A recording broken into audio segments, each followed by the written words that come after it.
உறவுகளுக்கு உற்சாகமான காலை வணக்கம். உங்களுக்கு எந்த நிமிடமும் ஒவ்வொரு நாளும் மகிழ்ச்சிகரமான நாளாக அமையட்டும். நான் உங்கள் தனசேகரன். 148வது நேரலை, 148வது வார நேரலை. என் கேள்விக்கு என்ன பதில்? என் கேள்விக்கு என்ன பதில்? வாழ்க்கையில் எல்லா மனிதர்களும் பெருசாக ஒரு மாற்றத்துக்கு மாறி வரணும், வாழ்க்கை சிறப்பாக இருக்கணும் அப்படின்றத ஆசை எல்லாருக்குமே உண்டு. ஆனால் எல்லா மனிதர்களுக்குள்ளும் சில கேள்விகள் எப்பயுமே அவங்கள தொலைச்சிக்கிட்டே இருக்கும்.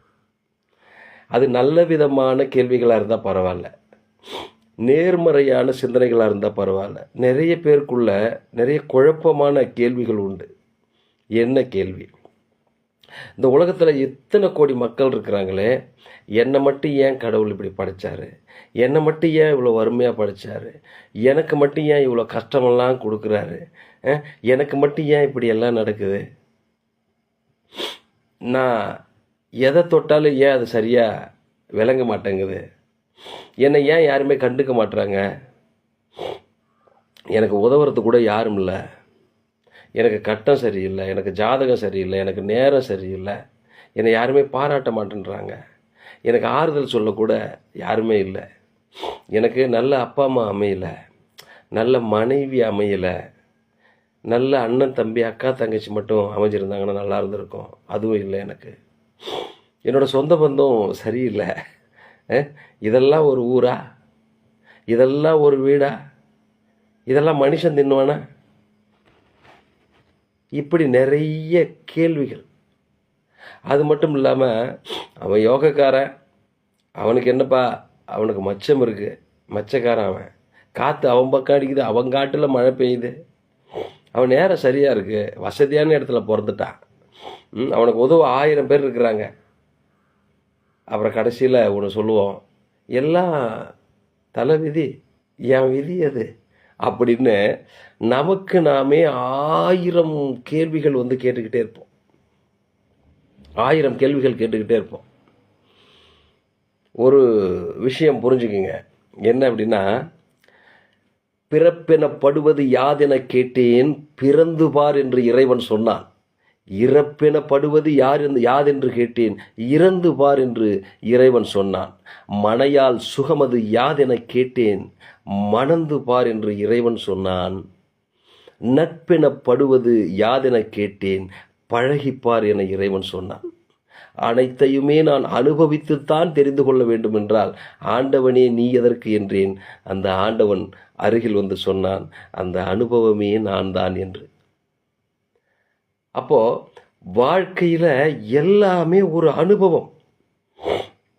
அப்போ நீங்கள் ஒவ்வொரு நல்ல விஷயங்களும் நடக்கிறதுக்கு முன்னாடி அங்கே சில பல மாற்றங்கள் நடக்கும். ஒரு சாதாரண விதை கூட மரமாகணும்னா மண்ணை கிழிச்சிக்கிட்டு போராடி மண்ணுக்கு மேலே வந்தாதான் அது மரம், செடி. மண்ணை கிழிச்சு போராடி மேலே வரல அப்படின்னு சொன்னால் அது மக்கி போயிடும், அதுக்கு எதுக்குமே யூஸ் ஆகாது. அப்போ வாழ்க்கையில் நடக்கக்கூடிய ஒவ்வொரு விஷயங்களுமே இயல்பான ஒன்று தான், நம்மளை பக்குவப்படுத்துறதுக்காகத்தான். இப்போ ஒரே ஒரு செல்லு உடையுது பாருங்க, ஒற்றை செல் உடையுது பாருங்க, பிரியுது பாருங்க. அது 2ஆக மாறி, அது பிரிந்து 4ஆக மாறி, அது பிரிந்து 8ஆக மாறி, இப்படி ஒரு ஒற்றை உயிரணுவில் உருவான செல் உடைந்து உடைந்து உடைந்து உடைந்து எப்படி நீங்களும் நானும் உருவானமோ அந்த மாதிரி அதாவது கற்கள் உடைந்து உடைந்து உளியால் அடிபட்டு உடைந்து உடைந்து எப்படி ஒரு கடவுள் சிற்பமாகிறதோ,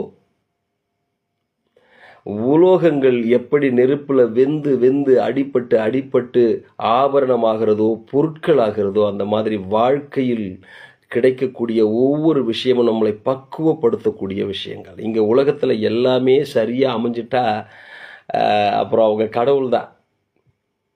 உலகத்தில் எல்லாமே சரியாக அமைஞ்சிட்டா அவங்க கடவுள் தான். அப்போ இங்கே ஒவ்வொரு விஷயமும் என்ன அப்படின்னு பார்த்தீங்கன்னா, நம்மை பக்குவப்படுத்துவதற்குண்டான செயல்கள் மட்டுமே நடந்துக்கிட்டு இருக்கு. அப்போ எனக்கு இது சரியில்லை அது சரியில்லை அப்படின்னு சொல்கிறத விட்டுட்டு, எத்தனை கேள்விகள் கேட்பதை விட்டுட்டு, இவற்றிலிருந்து நான் எப்படி முன்னேறுவது, இதை நான் எப்படி சரி பண்ணுறது அப்போ இதெல்லாம் அப்போ தான் வாழ்க்கை வந்து ஒரு சுவாரஸ்யமாக இருக்குங்க. பாருங்களேன், ராத்திரின்னு சொன்னால் பகல்னு ஒன்று இருந்தால் தான் ராத்திரியோட அருமை தெரியும். இரவோட அருமை பகல்னு ஒன்று இருந்தால் தான் தெரியும். வெயில்னு ஒன்று இருக்குது. வெயிலோட அருமை எப்போ தெரியும்? நிழல்னு ஒன்று இருக்கணும். மேடு இருக்குது. அப்போ மேடை எப்படி நம்ம கம்பேர் பண்ண முடியும்? பள்ளம்னு ஒன்று இருக்கணும். அப்போ இதெல்லாம் வந்து பார்த்திங்கன்னா ஒன்றுக்கு ஒன்று அந்த எதிர்விதமான விஷயங்கள் இருக்கிற போது மட்டும்தான் அதனுடைய அருமை நமக்கு தெரியும். அப்போ வாழ்க்கையில் நடக்கின்ற ஒவ்வொரு சம்பவமும் செயலும் நம்மை பக்குவப்படுத்துவதற்கு, நம்முள் இருக்கின்ற திறமையை வெளிக்கொண்டு வருவதற்கு நாம் அதை பயன்படுத்திக்கணும். இறைவனோ இயற்கையோ கொடுப்பது அதுக்கு தான்.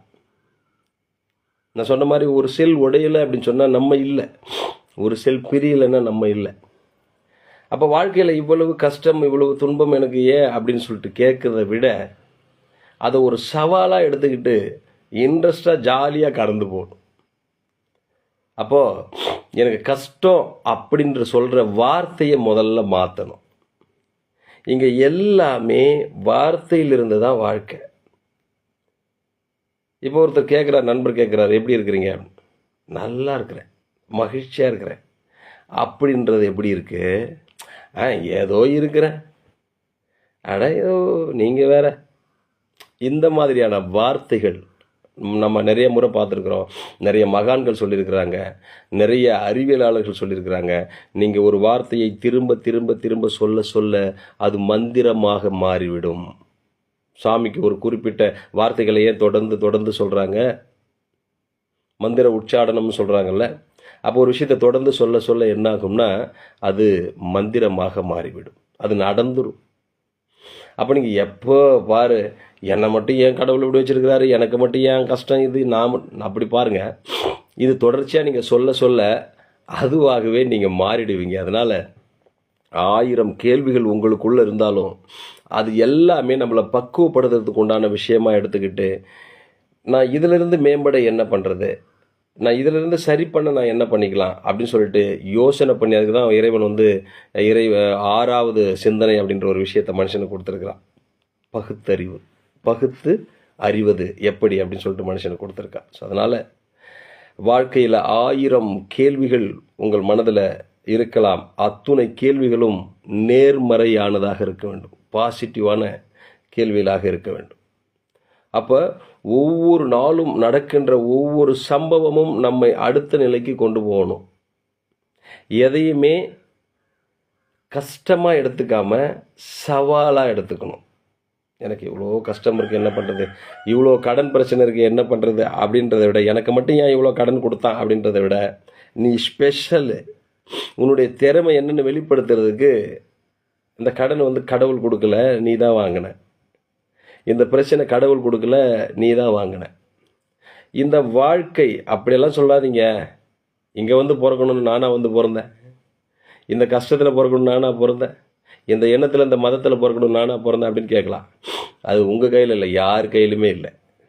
ஆனால் அதை மாற்றக்கூடிய சக்தியை எல்லா மனிதருக்குள்ளேயும் கொடுத்துருக்கேன். என்ன சக்தி அப்படின்னா எண்ணங்களின் சக்தி. நீங்கள் என்னவா நினைக்கிறீங்களோ, என்னத்தை பேசுகிறீங்களோ அதுதான் உங்கள் வாழ்க்கை. அப்போ இதுக்கப்புறம் எந்த கஷ்டத்தையும் கஷ்டமாக எடுத்துக்காம சவாலாக எடுத்துக்கணும். கஷ்டம் அப்படின்றத மாற்றி சவால், எனக்கு இந்த சேலஞ்ச் இருக்குது, எனக்கு இந்த சவால் இருக்குது, நான் வந்து நான் இப்போ வந்து கஷ்டமான இடத்துல இருக்கிறேன், நான் குரோ ஆகணும், நான் பெரிய வளர்ச்சி அடையணும், அப்போ இது எனக்கு சவால். அப்போ இதிலேருந்து நான் எப்படி மேலே வரப்போகிறேன், நீங்கள் ஸ்ட்ராட்டஜி அமைச்சு அதில் ஜெயிச்சுக்கலாம். அப்போது முதல்ல புலம்புறதை விட்டுட்டு வளர்ச்சிக்கு என்ன வழியோ அதை மட்டும் பார்க்கணும். அப்போ வளர்ச்சிக்கு என்னங்க பண்ணலாம்? முதல்ல நேர்மறையாக பேசணும், எதையுமே பாசிட்டிவாக பேசணும். 2வது விஷயம் பாசிட்டிவாக சிந்திக்கணும், பாசிட்டிவாக சிந்திக்கணும். 3வது விஷயம் இருக்கிறதுக்கு நன்றி சொல்லணும். முதல்ல பாசிட்டிவாக பேசணும், பாசிட்டிவாக சிந்திக்கணும், இருக்கிறதுக்கு நன்றி சொல்லணும். இந்த நேரத்துக்கு நன்றி, இப்போ நான் பேசிகிட்டு இருக்கிறதுக்கு நன்றி, இப்போ நீங்கள் இதை கேட்டுட்ருக்கீங்க அதுக்கு நன்றி. அதே மாதிரி எல்லாம் நல்லா தான் நடந்துக்கிட்டு இருக்கு, சிறப்பாக போயிட்டுருக்கு. இப்போது ஒரு காரோ பைக்கோ பஸ்ஸோ லாரியோ எதுவாக இருந்தாலும் ஒரு இடத்துலேருந்து இன்னொரு இடத்துக்கு போகணும்னா அப்படியே ஆன் பண்ண உடனே சருன்னு போயிடுச்சுன்னா அதில் இன்ட்ரெஸ்டே இருக்காதுல்ல. வளைவு, மேடு, பள்ளம், குறுக்க அது போகும், இது போகும், எந்த இடத்துல பிரேக் அடிக்கணும், எந்த அளவுக்கு சேஃப்டியாக போகணும், கவனமாக போகணும், இதையெல்லாம் கடந்தால் தான் சாதாரண ஒரு பயணம் முழுமை பெறும். சாதாரண ஒரு பயணம் முழுமை பெறும். இதில் எங்கன்னா தப்பு நடந்துருச்சுன்னா டிரைவர் நினைக்கிறாரு நம்மளாலாம் ஓட்ட முடியாது, அந்த இடம் ரொம்ப கூட்டமாக இருக்கும், அந்த இடம் ரொம்ப பள்ளமாக இருக்கும், அந்த ரொம்ப மேடாக இருக்கும், அங்கே போயிட்டு எதாவது ஆயிடுச்சுன்னா அப்படின்னு சொன்னார்னா அந்த இடத்துல அவர் நகரவே முடியாது. அதனால் வாழ்க்கையில் எல்லாத்தையும் சவாலாக எடுத்துக்கங்க. சவால் எவ்வளவு பெரிய கஷ்டமாக இருந்தாலும் சவால் எடுத்துங்க. புலம்பாதீங்க. 1000 கேள்விகள் நமக்குள் வந்தாலும் அத்துணையும் பாசிட்டிவாக இருக்கணும். எஸ், நான் வறுமையில் தான் பிறந்திருக்கேன். வறுமையில் பிறப்பது தவறல்ல, ஏழையாக பிறப்பது தவறல்ல, ஏழையாகவே இறப்பது மகா பாவம், மகா தவறு. அப்போ அதை சரி பண்ணுறதுக்கு நான் என்ன பண்ணணும்?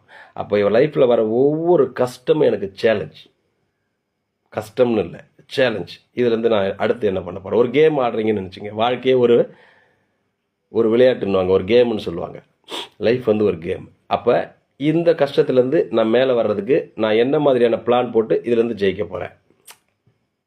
விளையாட்டு இருக்குது இல்லைங்களா? அப்போ விளையாட்டு என்ன பண்ணுவாங்க, இப்போ ஒரு அட்வென்ச்சர்னு வச்சிங்களேன். ஒரு மலை ஏறணும், ஒரு பள்ளத்தில் இறங்கணும், ஒரு கயிற்றுல அந்த பக்கம் கடந்து போகணும், இதெல்லாம் பண்ண தானே அதை ஒரு பெரிய கேம். அந்த மாதிரி வாழ்க்கையில் நிறைய கஷ்டங்கள், இடர்பாடுகள் எல்லாமே வரும் பொழுது எதையுமே கஷ்டம்னு சொல்லாமல் சவால். எனக்கு ஒரு சவால் இருக்குது.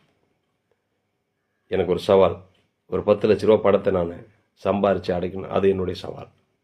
ஸோ இதுக்கு ஒரு நேரத்தை குறித்து அதை மிகச்சரியாக பயன்படுத்தி வாழ்க்கையில் மிகப்பெரிய வெற்றி அடையலாம்.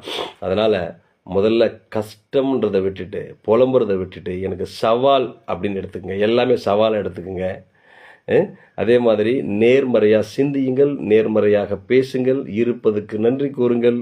வாழ்க்கை அற்புதமானதாக அமையும் என்று சொல்லிக்கொண்டு மீண்டும் ஒரு அற்புதமான நேரலையில் சந்திக்கிறேன். நன்றி, வணக்கம் என் அன்பு உறவுகளே.